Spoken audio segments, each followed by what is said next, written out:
সাধারণ একটি রান্না হলেও খেতে কিন্তু অসাধারণ। লাল শাকের এই ভাজিটি একদম সিম্পলভাবে আমি আপনাদের সাথে আজকে শেয়ার করব। আমার পুরো ভিডিওটি দেখবেন এবং লাইক কমেন্ট করে পাশে থাকবেন। তো লাল শাকগুলোকে আমি খুব ভালোভাবে ধুয়ে নিয়েছি এবং একটু বড় বড় করে কেটে নিয়েছি। আপনারা চাইলে একটু ছোট ছোট করে বা কুচি কুচি করে কেটে নিতে পারেন। আমি ঠিক এভাবে একটু বড় করে কেটে নিয়েছি। এভাবে খেতে আমার অনেক বেশি ভালো লাগে। এটা একদম সিম্পলভাবে যে আমি রান্না করব, আর এটা খেতে অনেকটা মজাদার লাগে।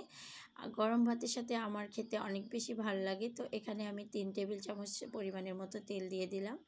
এরপর এখানে দিয়ে দিলাম বেশ কিছু কাঁচামরিচ। ঝালটা আপনারা আপনাদের পছন্দ মতো নিতে পারেন। এরপর এখানে দিয়ে দিলাম আমি 1 মুঠ পরিমাণ পেঁয়াজ কুচি। এরপর এখানে দিয়ে দিলাম একটি বড় সাইজের রসুন কুচি। লাল শাকের মধ্যে যে রসুনটা একটু বেশি দিলে আমার কাছে খেতে অনেক বেশি ভালো লাগে। আর আমি ঠিক যেভাবে রান্না করতেছি আপনারা এভাবে রান্না করে একদিন বাসায় ট্রাই করবেন, দেখবেন খেতে অনেক বেশি ভালো লাগতেছে।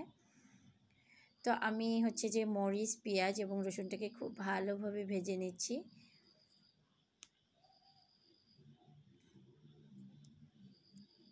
খুব ভালোভাবে ভেজে নেওয়া হয়ে গেলে আমি এর মধ্যে দিয়ে দিব পরিমাণ মতো লবণ এবং এখানে দিয়ে দিলাম 1/2 চামচ পরিমাণ হলুদ।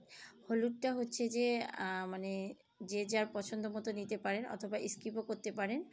আমি এখানে একটু হলুদ দিলাম। অনেকে হলুদ ব্যবহার করে না, না করলেও সমস্যা নেই। এটা তেমন কোনো ইম্পর্টেন্ট না যে এখানে হলুদটা ব্যবহার করতেই হবে। এরপর এখানে দিয়ে দিলাম আমি শাকগুলো।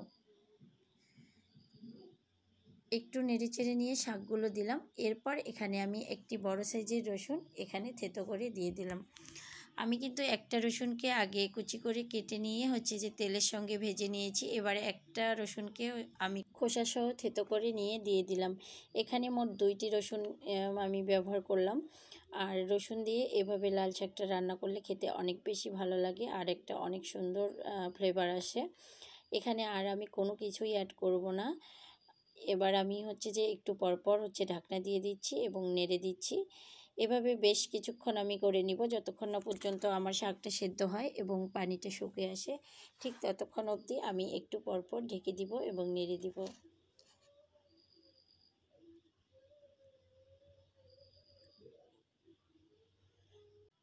এই লাল শাক ভাজিটা একদম সাধারণভাবে আমি রান্না করতেছি, কিন্তু খেতে এটা অসাধারণ লাগে। আপনারা বাসায় একবার এভাবে ট্রাই করবেন, দেখবেন আমার কথাটা মিলে গেছে। তো আমি কিছুক্ষণ পর পর এভাবে নেড়ে দিচ্ছি, যতক্ষণ না পর্যন্ত আমার শাকটা সেদ্ধ হয়ে যাবে এবং পানিটা শুকিয়ে আসবে, ততক্ষণ পর্যন্ত আমি কিন্তু এভাবেই কিছুক্ষণ নেড়ে চেড়ে নিব এবং ঢেকে দিব।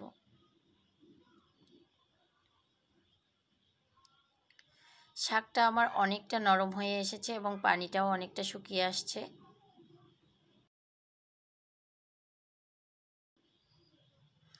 আমি পুরোপুরি পানিটাকে এখানে শুকিয়ে নিব।